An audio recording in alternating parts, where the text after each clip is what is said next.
Hey loves, welcome back to my channel. Thank you guys so much for following along on my journey with me. So this is going to be part 2 of the video series. So of course last week we did a video about how we met, our love story, and this week I wanted to, I can't ever do that. My fingers always look so stupid. Yeah, yours look weird. Never. Yeah. So this week I wanted to do a video about our wedding story and tell you guys a little bit about everything leading up to the wedding and a little bit about maybe like our first year of marriage. I don't know, maybe. So I actually had the wedding date in my mind of 8/8/08. The Lord had given me that date even before I met Tim. So on New Year's Eve of 2007, a prophet had told me that there would be a lot of weddings the following year in 2008, and the Lord had spoke to me at that time and told me that I would be getting married on 8/8/08, and I was almost like, I'm like, Lord, I don't got no man.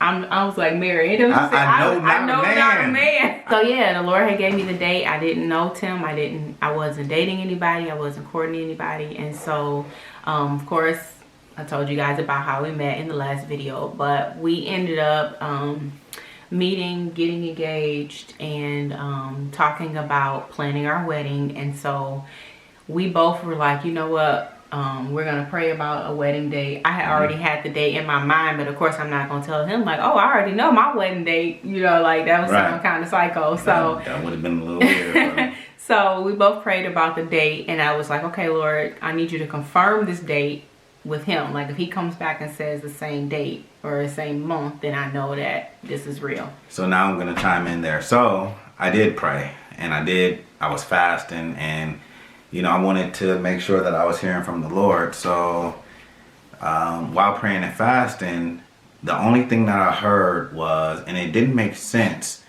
at the time, but he said when the month, the day, and year are all the same. And I heard that like months before I was even praying, and I wrote it down before I was even praying about a wedding day, because I didn't know her and she didn't know me.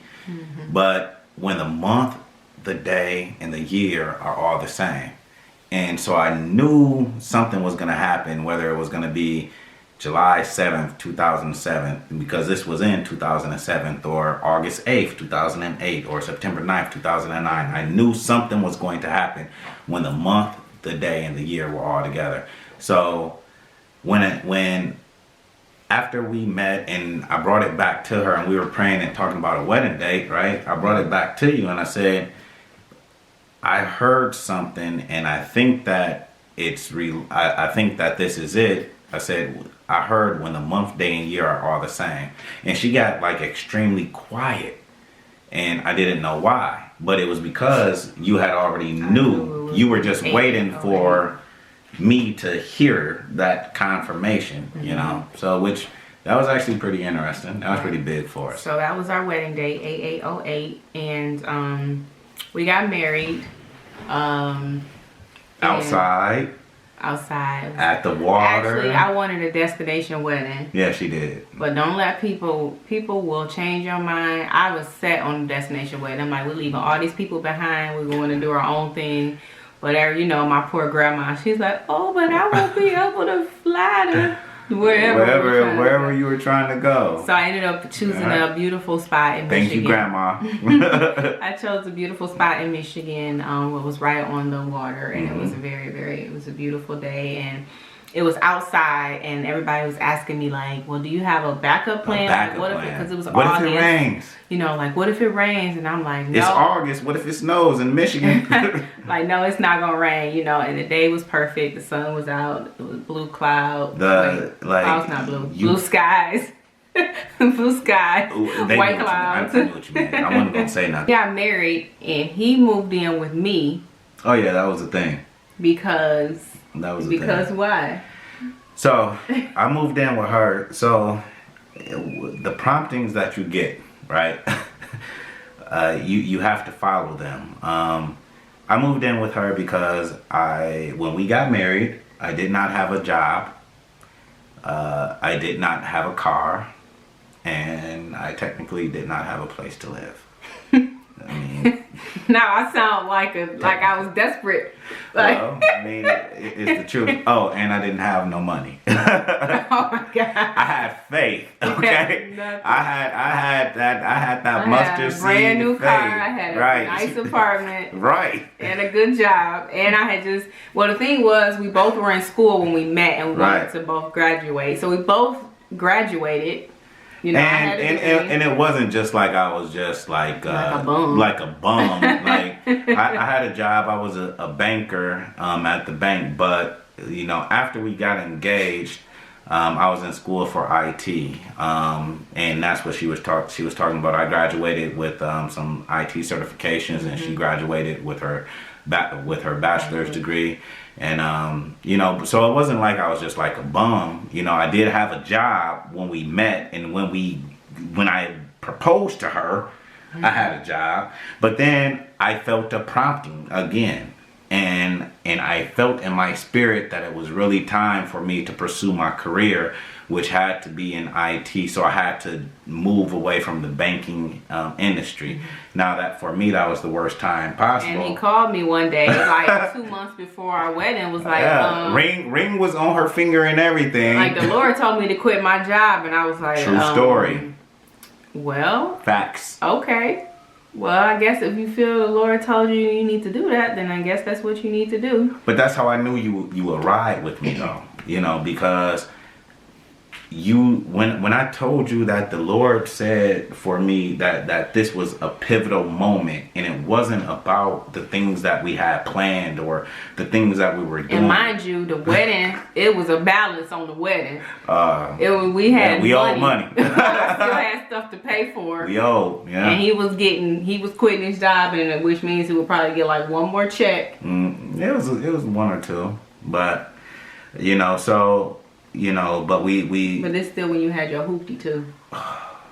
She wouldn't even go on a date with me with my first car, man. You know, I had a white a 1988 white. Mind you, it's 2008 when we meeting, so he had a 20-year-old beat up car. It wasn't beat up. I'm from Grand Rapids. It wasn't beat up in Grand Rapids. It got beat up when I moved to Detroit. But it was beat up. It was the east side of the state that couldn't drive and was hitting my car. So he didn't have. Well, he had a car. I did have a car. Well, but dang, technically, yeah. When we got married, I didn't have a car. So what happened was he quit his job. We still had some more stuff to pay for the wedding. So what did I do? Sold his little beat up car. I sold my car that was one of the first things I bought myself. Honestly, so it may not be a big deal. It wasn't a big deal to her, but for me, that was one of the things that I saved. If you wouldn't have sold it at that moment, it probably would have just broke down the next moment. So look, like, I saved you. Even to the point, I only got $300 for it. But it was my car. It don't matter. It was mine. It was my car. A job. I had $300. No money. $300. Wait. I had some money. I just didn't. I didn't have money. I helped with paying for silverware for the wedding. He did help with some. I don't want to make it seem like I just was doing right. Like but he did help. But this is part of the testimony. So. Right. You didn't have a job, a car, a place to live, or any money. So after we got married, my credit score sucked. Horrible. I couldn't even get a car.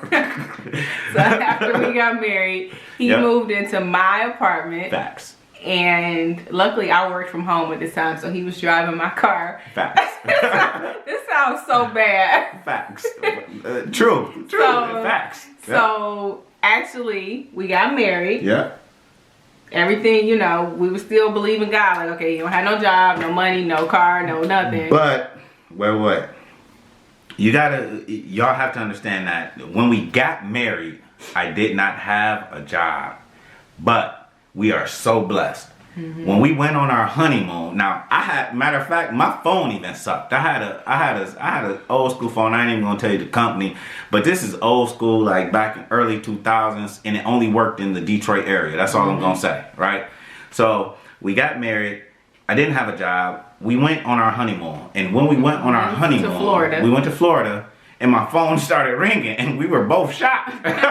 Like, oh, dang, your phone working all the way down here. Right. Okay.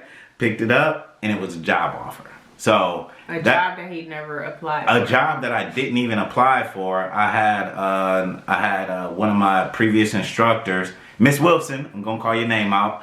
I had Miss Wilson give me a call and basically tell me that she wanted me to come back to the school I had just graduated from and assist her in the networking program because I did a really good job at it. You know, I'm assuming. So and that pretty much changed our lives. But that was your first job. That was the first job in our field, in my field, while we were married. And I didn't even apply for it. I didn't even know that they wanted somebody to come and do it. I didn't even know like it was a thing, but it was just all following the promptings that we really felt inside of us. Right. No job, no car, no house. No money. Can we at least do a pinky, like bend the pinky a little bit of money? No money. No money. No money. But you know, I really believe that the Lord has spoke to me and told me that this is the person I was supposed to marry. And I know people, you know, some of my friends and family were like, what is wrong with you, girl? Like, you got a degree, you got things somewhat together.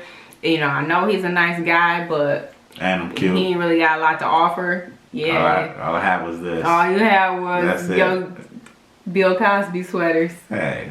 So. In my face. So, yeah. And my wallabies. So that's pretty much our wedding story. So the first year, he moved in with me, and after he started working, a couple more job opportunities opened up. So he was working like 2 or 3 jobs when we first got married. IT, yeah. Yep. And so we were able to move into, because my apartment was tiny. It was like 450 It was really nice square feet. But it was nice for me. It was me and my dog. And then he moved in.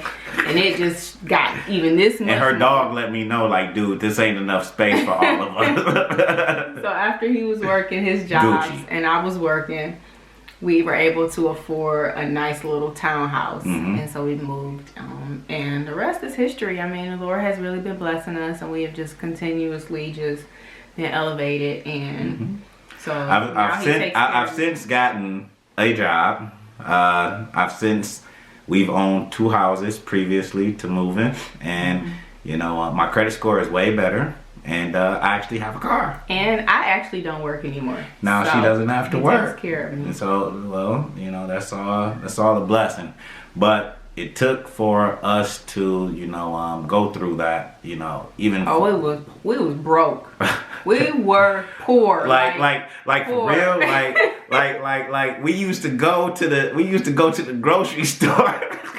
And you know the free samples they give, that was our dinner. Like we would just be like, oh, that looks good. What's that? Let me tell you, like little pieces of ham. This is before I became a vegetarian. Right. Little pieces of like, you know, turkey and little pieces of cheese. The cheese, and then they give you the crackers. And then you go, but the key is you got to go to the deli before they close, because that's when they was giving us all that food. Yeah. So we went there. We couldn't even eat some nights, man. This is like literally our testimony. And we would go to the deli when they were about to close, and they would give us a lot of free samples. Samples. Yeah. And I remember somebody that gave us some tickets to a concert, free tickets, and we didn't realize you had to pay for parking. So we were like in a parking structure trying to park, and we found out it was $10. We didn't have $10, so we had to back all the way back. Out. It was like a narrow parking structure that like winded like this, and you keep going like up. I backed all the way out that boy. We did not have $10. We like $10. We had to find somewhere on the street to park our car. And we was in downtown Detroit. Like it was a nice concert, but we had to park. And hey, it is what it is. So, you know. So we've come a long way. We still have a long way to go, but it just goes to show you that, you know, God is faithful. He's a provider. He definitely is. And, you know, it's just a little bit more insight into our marriage. And thank you guys so much for watching. I hope you guys enjoyed this video and that you guys were able to get to know us a little bit better.